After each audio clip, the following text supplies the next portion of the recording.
Yo mon ami, aujourd'hui, rien que pour toi, je vais te montrer et te détailler une chaîne de mastering que j'ai faite avec le plugin Ozone de chez Isotope. Bien sûr frérot, les réglages que tu vas voir sont propres à ce mix. Donc n'essaye pas de reproduire à l'identique, mais par contre tu peux grandement t'inspirer de cette chaîne de plugins pour tes prochains masterings. Juste pour info, le mix sur lequel on va bosser tape en moyenne à moins 4 dB. Rien d'important, mais au moins tu le sais. Et pour que tu puisses bien capter le processus de chaque étape, à chaque fois que je vais rajouter un plugin, je te ferai une petite écoute comparative. Et à la toute fin, je te ferai un avant-après complet. Avant de commencer, je te fais écouter vite fait le mix, comme ça tu pourras comparer à chaque fois. Grosse ambiance dans le club, ce soir ça part en live. On a sorti les stuff et la paire de Jordan. Putain la sexy.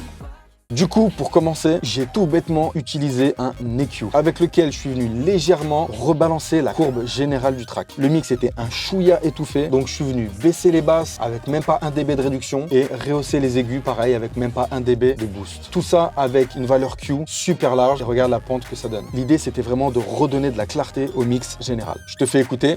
Grosse ambiance dans le club, ce soir ça part en live. On a sorti les stuff et la paire de Jordan. Donc juste derrière, je suis venu utiliser un EQ dynamique pour venir atténuer partiellement des fréquences un peu agressives par moment. Regarde vers les 1160 Hz, je suis venu creuser. Ici, vers les 1700 Hz. Vers les 150 Hz, il y avait un côté un petit peu boxy que j'aimais pas trop. Donc pareil, une petite courbe dynamique. Donc tu vois, l'idée de venir travailler avec un EQ dynamique, c'est vraiment pour venir travailler quand c'est nécessaire. Donc frérot, ne viens surtout pas faire des courbes comme ça avec un EQ statique sur ton mastering. Je te fais écouter avec l'EQ dynamique en plus. Grosse ambiance dans le club, ce soir ça part en live. On a sorti les stuff et la paire de Jordan.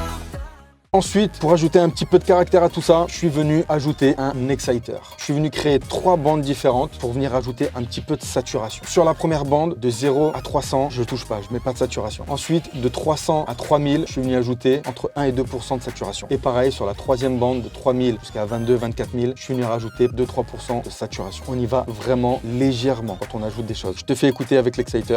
Grosse ambiance dans le club, ce soir ça part en live.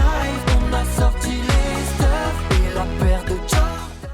Derrière ça, je voulais accentuer un petit peu la largeur stéréo. Donc, je suis venu placer un imageur que j'ai découpé en 4 bandes de fréquences. De 0 à 150, de 150 à 500, de 500 à 6000 et 6000 jusqu'à 22-24 000. Sur la première bande, de 0 à 150, j'ai tout mis en mono. L'idée en faisant ça, c'est d'obtenir plus de précision et plus de punch. De 150 à 500, je touche à rien. Ensuite, de 500 à 6000, je suis venu ajouter 20% de largeur stéréo. Et de 6000 à 22-24 000, je suis venu ajouter 30% de largeur stéréo. Je le fais pas tout le temps, mais là pour le coup, pour ce titre, j'aimais bien l'agressivité que ça amenait en plus.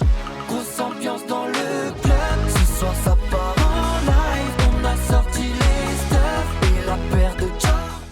Après, juste derrière ça, je suis venu utiliser un compresseur qui gère le mid et le side indépendamment. Sur la partie mid, je suis venu compresser jusqu'à -1, -2 dB de réduction. Je vais pas plus loin parce que le track était déjà récompressé au niveau du mix, donc pas besoin de faire le bourrin. Et sur la partie side, -1, -2 dB de réduction. Par contre, ce que j'ai fait en plus sur les sides, je suis venu ajouter 0,5 de gain. Je trouvais que les sides manquaient un petit peu de présence, donc en ajoutant du gain, on va rehausser tout ça. On gagne encore plus en largeur stéréo et les sides, hop, reviennent un petit peu à niveau. Juste derrière ça, je suis venu utiliser un autre compresseur stéréo pour gérer l'ensemble et venir donner ce côté un peu glu. Je te fais écouter. Grosse ambiance dans le club, ce soir ça part en live. On a sorti les stuff et la paire de Jordan. Tout doucement, je viens grappiller du loudness et on fait les choses gentiment pour pas dénaturer le track. Frérot, on approche de la fin déjà. Je suis venu mettre un low-end focus. On est sur un track club, donc je veux rehausser un petit peu tous ces subs dont on va avoir besoin dans les clubs, sur les gros systèmes son. Donc sur la partie de 0 à 250 Hz, je suis venu rajouter un petit peu de punch et un petit peu de gain pour rehausser justement toute cette partie sub. Je te fais écouter.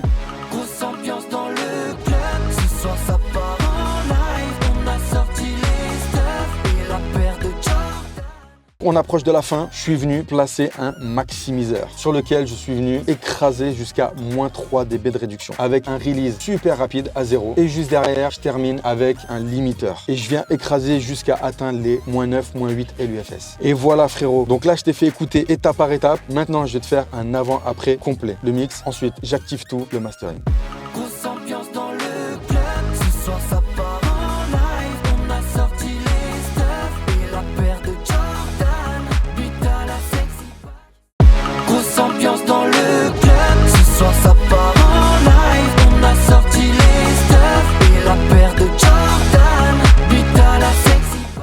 Voilà frérot, l'idée c'est de respecter le mix qui a été fait et de ne pas le détruire, de ne pas le modifier. On vient juste embellir, ajouter quelques détails. Alors j'aurais peut-être pas travaillé le mastering comme ça si j'avais travaillé avec d'autres plugins, mais je sais que vous êtes beaucoup à l'utiliser. Donc voilà, je t'ai préparé un petit mastering uniquement avec le Ozone Isotope pour que ça puisse te donner des idées. Je te dis à la prochaine, n'oublie pas de t'abonner. Merci pour tout, merci pour les commentaires, les likes, les partages. Je te dis à la prochaine. Boum.